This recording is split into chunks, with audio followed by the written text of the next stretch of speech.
কার সাথে আমার বিয়ে হবে তাকে একদম নির্ধারণ করা, নাকি এটা কর্মফল? হারাম খেলে 40 দিন ইবাদত কবুল হয় না, এটি কতটুকু সঠিক? এই বিষয়ে কোনো হাদিস আছে কিনা? মনে মনে কাউকে নিন্দা করলে কি গুনাহ হবে?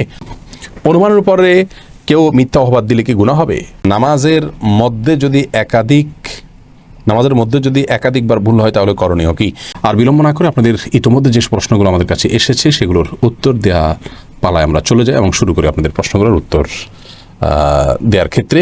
এমডি আনোয়ার খান, আপনি জানতে চেয়েছেন কার সাথে আমার বিয়ে হবে তাকে একদম নির্ধারণ করা, নাকি এটা কর্মফল? ভাই আনোয়ার, এটা নির্ধারণ করা আল্লাহ রাব্বুল আলামিন নির্ধারণ করে দিয়েছেন কার সাথে কার বিয়ে হবে। নবী করিম সাল্লাল্লাহু আলাইহি ওয়াসাল্লামের একটি হাদিস থেকে সুস্পষ্টভাবে বিষয়ে আমরা নির্দেশনা পাই। নাজমুর রহমান মেহরাব জানতে চেয়েছেন হারাম খেলে 40 দিন ইবাদত কবুল হয় না, এটি কতটুকু সঠিক? এই বিষয়ে কোনো হাদিস আছে কিনা? হারাম খেলে 40 দিন ইবাদত কবুল হয় এরকম নির্দিষ্ট কোনো দিনক্ষণ ঠিক করে দেওয়া আছে বলে কোনো হাদিস আমার জানা নেই। তবে হারাম খেলে তার দোয়া কবুল হবে না এবং সেই দেহ জান্নাতে যাবে না, এরকম আরো অনেক জঘন্য শাস্তির কথা এবং সতর্কতার কথা বলা আছে হাদিসে। মীরা হাসান জানতে চেয়েছেন মনে মনে কাউকে নিন্দা করলে কি গুনাহ হবে? মনে মনে কাউকে নিন্দা করলে গুনাহ হবে না। মুখে যদি আপনি কারোর নিন্দা করেন কারোর কাছে, তাহলে সেটা গুনাহ হবে।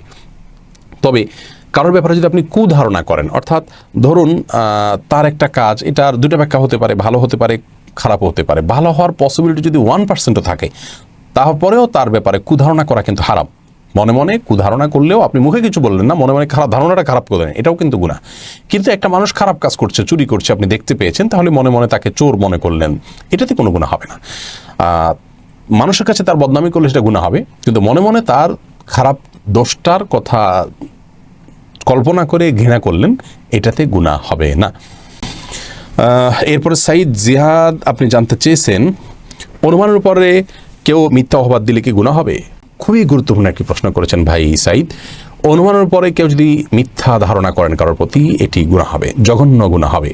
নবী করিম সাল্লাল্লাহু আলাইহি ওয়াসাল্লাম বলেছেন, ইয়াকুম ওয়াজ্জান, তোমরা কুধারণা থেকে বেঁচে থাকবে।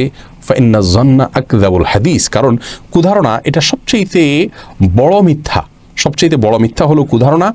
এবং আল্লাহ রাব্বুল আলামিন কোরআনে কারিমে বলেছেন যে ইজতানিবু কাসীরাম মিনায-যান, তোমরা অনেক ধারণা, অর্থাৎ মানুষের প্রতি বিরূপ ধারণা যেগুলো, খারাপ ধারণা যেগুলো, সেগুলো থেকে তোমরা বেঁচে থাকো। কারণ ইন্না বা'দায-যান্নি ইসম, কারণ কিছু ধারণা, অর্থাৎ যে ধারণাগুলো বিরূপ হয়ে থাকে মানুষের প্রতি, এগুলো গুনাহের কাজ, অপরাধের কাজ।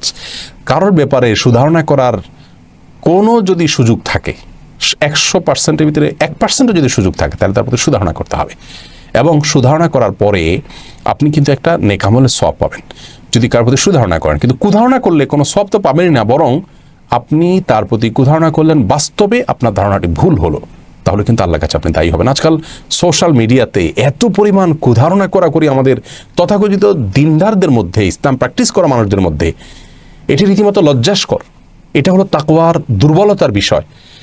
কারোর নিয়ত, কারোর অন্তরের বিষয়ে আপনি মন্তব্য করতে পারেন না যদি আপনি ন্যূনতম ইসলাম বুঝে থাকেন। আর যদি ইসলামের কোনো কনসেপ্ট, আপনার সঠিক কনসেপ্ট আপনার কাছে না থাকে, অথবা আপনি নিজে খারাপ মানুষ, ফাসেক মানুষ, আল্লাহর ভয় নাই, তাহলে শুধুমাত্র আপনি কারোর নিয়ত নিয়ে কথা বলতে পারেন। এটা অত্যন্ত জটিল একটা জায়গা, খুবই জটিল একটি জায়গা। কারোর অন্তরে কি আছে, কি উদ্দেশ্যে করছে, এটা নিয়ে মন্তব্য কোনো মুসলমান করতে পারেন না। কিন্তু আজকাল সোশ্যাল মিডিয়াতে অহরহ আমরা এই কাজগুলো করছি, আবার নিজেদেরকে আমরা ইমানদার বা দিনদার দাবি করছি। এটা খুবই জঘন্য একটি বিষয়। আল্লাহ তাআলা আমাকেও, আপনাকেও, সবাইকে এগুলো থেকে বেঁচে থাকার তৌফিক দান করুন। সাইম মাহমুদ, আপনি জানতে চেয়েছেন নামাজের মধ্যে যদি একাধিকবার ভুল হয় তাহলে করণীয় কি? ভাই সাইম, দেখতে হবে যে আপনার নামাজে ভুলটা কী ধরনের হয়েছে। যদি ফরজ ছুটে যায় তাহলে একবারও যদি ছুটে যায় তাহলে নামাজ ওইটা আবার পড়তে হবে আপনাকে। আর যদি ওয়াজিব ছুটে যায় তাহলে একবারের বেশি 2বার 3বারও যদি ওয়াজিব ছুটে, 3টা ওয়াজিব যদি ছুটে যায়, শেষে একটা সিজদা দিলে হয়ে যাবে। আর যদি সুন্নাত বা নফল ছুটে তাহলে একাধিক ছুটলেও নামাজ হয়ে যাবে, যদিও তার মান কমে যাবে।